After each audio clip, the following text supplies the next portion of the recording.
Welcome back to the channel.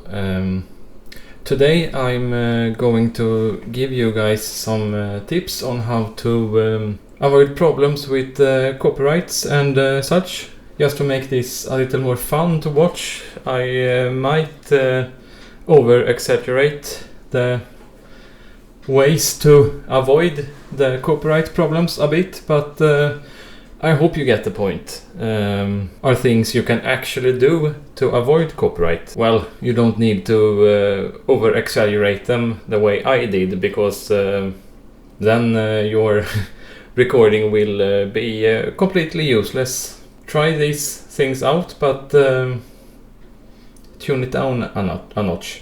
Not that much of everything. Yeah, you know what I'm talking about. And so, let's get to it.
Thank you so much for watching. Please watch some more videos if you found this video entertaining or useful in some way. And it would really make my day if you would leave a like on this video. And I hate to say it, because I know how much people hate to hear it, but please subscribe. It would mean so much for me. Until next time, take care.